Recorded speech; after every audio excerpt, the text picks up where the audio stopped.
You step off the train, right into the heart of the city, and you've got this sudden, almost breathless sense of momentum. The skyline is just looming above you, jagged, vast, and literally vibrating with the promise of opportunity. But almost immediately, you feel it. The suffocating rhythm of this place starts closing in on you. The air is thick. It smells like exhaust and something metallic, almost like ozone from a recent, distant explosion. You came here to build a life, but you're about to discover what it actually means to exist at ground zero of a modern mythology. You don't have connections, no generational wealth, no armor. You're just you. And this is your new reality. It's going to happen in your first month. You took a shortcut because you were just dead on your feet, and of course the bus was late again. And suddenly, you're backed against a damp brick wall in some dark alley. You don't look at the gun. You just stare straight down. Rain on broken concrete. That is literally the only thing you focus on during your first mugging. It's this brutal, quiet initiation. Because here's the truth. There is no vigilante dropping from the gargoyles to save you. There is only the sudden, terrifying realization of the true economic cost of just walking home. But what's deeply unsettling, what really messes with your head, is how fast you adapt to it. The trauma doesn't linger the way you thought it would. It just kind of calcifies into a routine. Step 1, you hand over the wallet. Step 2, never ever look them in the eye. Step 3, you walk the rest of the way home in the freezing rain. You adapt with terrifying speed to the sheer criminal randomness of it all. You just accept the loss of your cash as this harsh, unofficial tax for simply existing in this city. You learn to carry a decoy wallet. You learn to walk without rhythm. You learn to shrink. Soon enough, that exhaustion just bleeds right into the daylight. Normalization sets in. 6 a.m., the sirens wake you up, because they always do. By 7:15, you find out your bus has been permanently rerouted because, well, someone with a freeze ray shattered the overpass 3 nights ago. So by 8:30, you're walking through the freezing drizzle, navigating around miles of yellow police tape and heavy concrete barricades. These wildly unpredictable villain attacks, they stretch your daily commute into this grinding, multi-hour trek through entirely unfamiliar streets. By 9 a.m., you arrive at work late. Again. And your boss? They don't care about the rogues gallery. They only care about your timesheet. And then comes the invisible drain. I'm talking about the things that definitely do not make the evening news. You open your mail after a particularly bad week over in the financial district. Someone flooded the banks with laughing gas, right? And you just freeze. You stare at the paper in total disbelief. 400%, a 400% spike. Your life insurance premiums have just skyrocketed out of nowhere. Your renter's insurance? Canceled entirely. It's an invisible financial drain that is slowly pulling you under. It's a quiet, administrative violence, and honestly, it hurts just as much as a crowbar to the ribs. That's when the systemic corruption becomes glaringly obvious to you. You're reading the morning papers on the subway and you see the stark contrast. Massive corporations, the ones with their names glowing flawlessly on those giant skyscrapers downtown, they are quietly bailed out by the city council after every single major incident. Disaster relief, they call it. Meanwhile, you look down at your phone, staring at your completely empty bank account. Your own financial safety net has entirely evaporated. It's like the city is acting as a shield for the billionaires while using people like you as the buffer. And slowly, the physical decay of your surroundings begins to perfectly mirror your growing internal exhaustion. You walk home past flickering streetlights that plunge entire blocks into total shadow. You pass abandoned storefronts with shattered windows that literally no one bothers to replace anymore. You climb 6 grueling flights of stairs because your apartment elevator has been broken for 4 months. The graffiti on the crumbling bricks seems to multiply overnight like some kind of virus. The city's infrastructure is rotting right outside your window, and you realize with this creeping, quiet dread, nobody is coming to fix it. And then the sky lights up. A massive flash of chemical green, or maybe a pillar of unnatural fire out over the harbor. On television, a supervillain attack is always framed as this thrilling, cinematic action spectacle. Good versus evil, gods among men. But it's not a spectacle to you. For you, it's a devastating logistical nightmare. A down power grid plunges your entire sector into a terrifying blackout zone. The groceries you just bought rot in the fridge. The heating completely shuts off in the dead of winter. That battle in the sky might look magnificent, but down here, you are just freezing in the dark. So what happens after a major breakout? Well, the fear just becomes entirely routine. Before you even make your morning coffee, step 1, check the casualty reports. Step 2, walk an extra 3 miles just to avoid the quarantine zones. Step 3, keep your head down. You navigate these fallout zones, quietly dodging the smoking, toxic aftermath of battles fought by gods and monsters.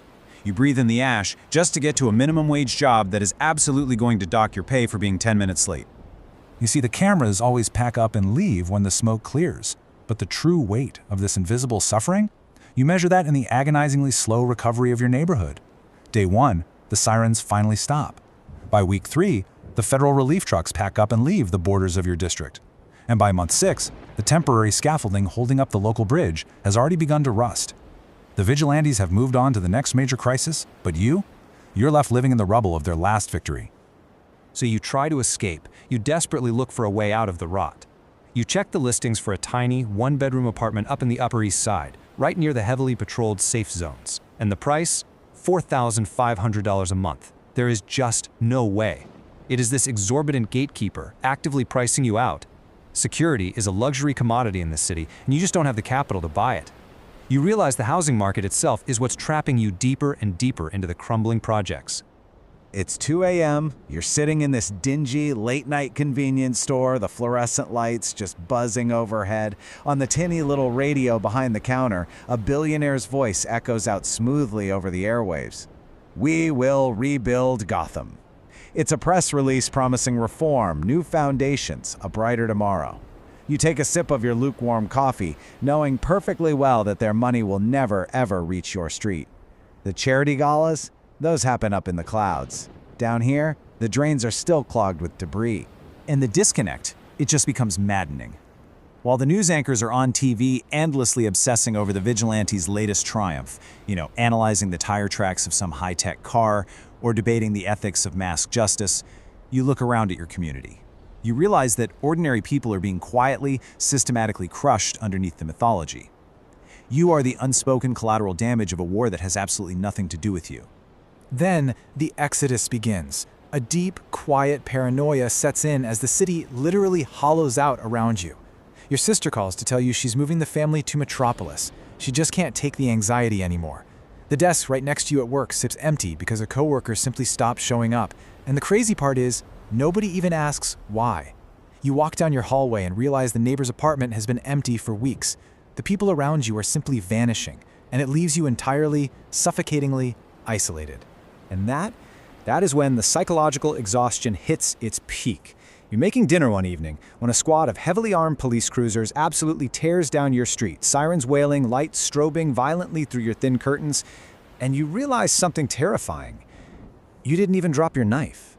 You completely stopped flinching. The constant hum of emergencies bleeding through your walls has induced this profound, heavy emotional numbness. You aren't really afraid anymore, you're just empty.